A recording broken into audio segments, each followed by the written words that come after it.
তিনি পদত্যাগের জন্য একটা পদত্যাগপত্র তিনি লেখার ব্যাপারে তিনি আগ্রহী ছিলেন। আমরা যারা আলোচনায় ছিলাম আমরা পরিষ্কার করে যেটা বলেছি, মাননীয় প্রধান উপদেষ্টার পদত্যাগ অথবা অন্তর্বর্তী সরকারের পদত্যাগ এই মুহূর্তে সংকটের কোনো সমাধান করবে না, বরঞ্চ এখন পদত্যাগ করতে গেলে বিদ্যমান যে বহুমাত্রিক রাজনৈতিক সংকট এটা নতুনভাবে ঘনীভূত হতে পারে। বাংলাদেশ নতুন ধরনের অভূতপূর্ব একটা সংকটের মধ্যে পড়তে পারে।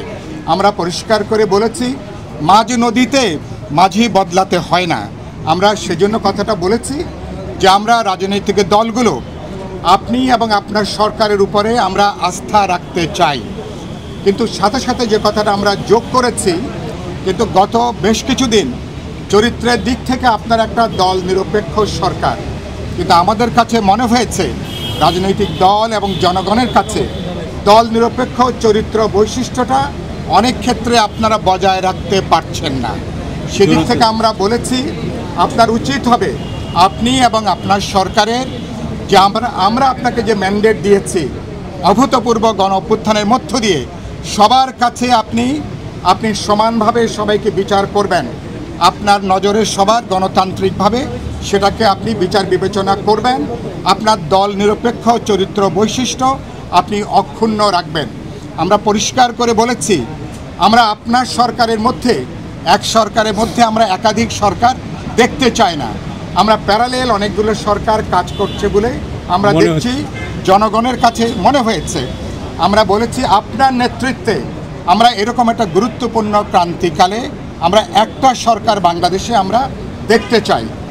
এরপরে আমরা যেটা বলেছি যে আপনাদের গুরুত্বপূর্ণ যে কাজ, আপনাদের মধ্যে বিরাট সমন্বয়হীনতা দেখা যাচ্ছে।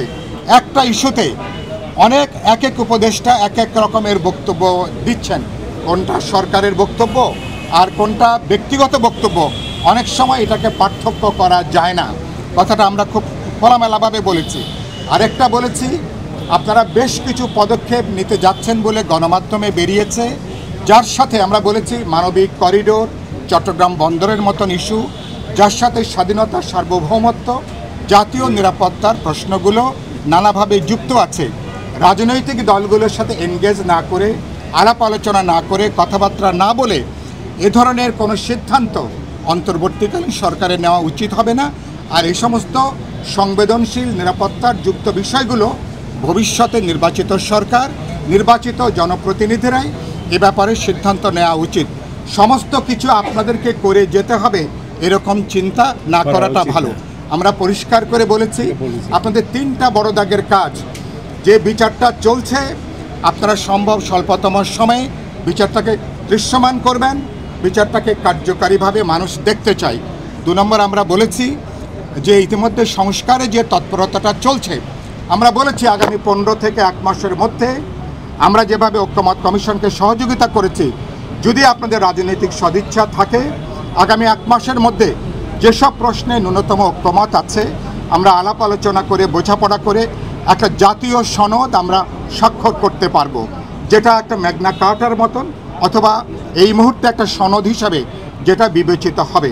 আর গুরুত্বপূর্ণ কথা বলেছি নির্বাচনের প্রশ্নে, বাংলাদেশের মানুষ 16 বছর ধরে একটা অবাধ, নিরপেক্ষ, বিশ্বাসযোগ্য নির্বাচনের জন্য অপেক্ষা করছে। আপনার সরকারের বড় ম্যান্ডেট হচ্ছে বিচার এবং সংস্কারটা একটা পর্যায়ে নিয়ে যেয়ে আপনি নির্বাচনের ব্যাপারে সুস্পষ্ট পথনকশা আপনি ঘোষণা করবেন। আমরা বলেছি যে আমাদের কাছে মনে হয়েছে যে আপনাদের সরকারের মধ্যে রাজনৈতিক দলগুলোকে এড়িয়ে চলার একটা প্রবণতা আমরা দেখছি। রাজনৈতিক দলগুলোকে প্রতিপক্ষ হিসাবে এই দেখাটা ভুল। আমরা বলেছি আমরা আপনাদেরকে যৌক্তিকভাবে সহযোগিতা করতে চাই, কিন্তু আপনাদেরকে বুঝতে হবে রাজনৈতিক দলগুলোর সহযোগিতাটাকে কিভাবে গ্রহণ করা দরকার, এই প্রজ্ঞা বুদ্ধিমত্তার নিশ্চয়ই আপনারা পরিচয় বহন করবেন। আমরা বলেছি যদি আপনাদের সাথে বোঝাপড়া থাকে রাজনৈতিক দলগুলোর, 31শে ডিসেম্বরের পরেও যদি 15 দিন 1 মাস যদি বেশি সময় লাগে নির্বাচনের জন্য, তাহলে এটা নিয়ে কেউ কোনো প্রশ্ন করবে না। যদি একটা অর্গ্যানিক এনগেজমেন্ট থাকে, যদি একটা বোঝাপড়া থাকে, শেষত আমরা যেটা কথাটা বলেছি যে আমরা বিচার এবং সংস্কার নির্বাচনের ব্যাপারে সুনির্দিষ্টভাবে দেশবাসীকে আশ্বস্ত করবেন, রাজনৈতিক দলগুলোকে আশ্বস্ত করবেন, রাজনৈতিক দলগুলোকে আস্থার মধ্যে নিয়ে দৃঢ়তার সাথে আপনারা সেখানে কার্যকরী ভূমিকাটা সেদিক থেকে আপনারা পালন করবেন। আমরা এই বিষয়গুলো আজকে পরিষ্কার করে বলেছি। না না না না আমরা বলেছি, আমরা তো বললাম যে আলোচনা, তিনি তো যেটা এখানে আলোচনা হলো না, আমরা বলেছি 31শে ডিসেম্বরের মধ্যেই তো একটা কথা আছে, কিন্তু যদি বোঝাপড়া থাকে, আলাপ আলোচনা থাকে, যদি বোঝা যায় জরুরি এই কাজগুলো সম্পন্ন করে নির্বাচন করতে হবে, যদি আরও 15 দিন বেশি সময় লাগে কি 1 মাস বেশি সময় লাগবে, এটা নিয়ে বড় ধরনের কোনো প্রশ্ন উত্থাপিত হবে না। জি বলেছি, আমরা বলেছি ইতিমধ্যে আপনার সরকার, আপনারা যেভাবে প্রশ্নবিদ্ধ হয়েছেন, আপনাদের উপদেষ্টাদের অনেকের কাজকর্ম নানা মনে রাজনৈতিক মহলে জনসমাজে প্রশ্ন তৈরি করেছে। আপনি বিবেচনা করবেন আপনার সরকারের এই প্রশ্নবিদ্ধ হওয়ার জায়গা থেকে কিভাবে বেরিয়ে আসবেন।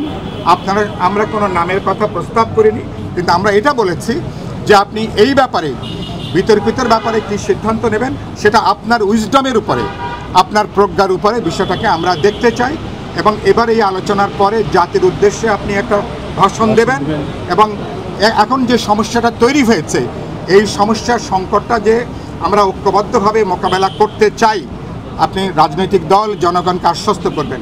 শেষত আমরা যে কথাটা বলেছি, গোটা রাজনৈতিক প্রক্রিয়া আমরা বলেছি অভ্যুত্থানের অংশগ্রহণকারী ছাত্র জনতা, রাজনৈতিক দল, অন্তর্বর্তী সরকার, এমনকি সশস্ত্র বাহিনী, এটা যৌথ একটা অর্কেস্ট্রা, এটা সম্মিলিত একটা কাজ।